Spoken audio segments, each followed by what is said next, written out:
Regional 7 Otoritas Jasa Keuangan Provinsi Sumatera Selatan dan Bangka Belitung melaksanakan ngobrol santai bareng wartawan di kantor OJK Provinsi Sumatera Selatan. Dari rilis OJK pada 12 Desember 2023, dalam satu tahun ini menerima 1.171 aduan yang berkaitan dengan aktivitas keuangan ilegal. Data terhitung semenjak Januari 2023 hingga akhir November 2023.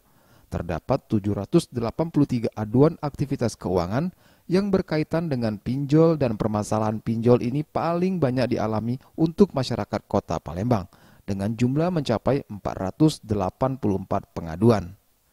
Ia menambahkan rata-rata pengaduan di Sumsel yang berkaitan permasalahan pinjol yang disampaikan adalah perilaku petugas penagihan yang tidak ramah.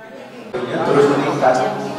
Nah, tetapi yang selalu kita ingatkan kepada masyarakat, pinjol ini termasuk jenis kredit, sehingga datanya itu nanti akan masuk ke sistem layanan informasi kredit OJK.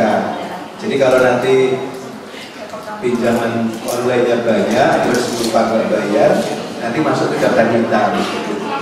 Nah ini nanti kalau lupa sampai dewasa katakanlah, nanti mau berusaha ngambil di situ bank akan ditolak karena dia ada di daftar hitam.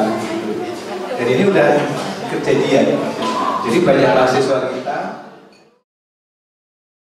SZVM Sriwijaya TV.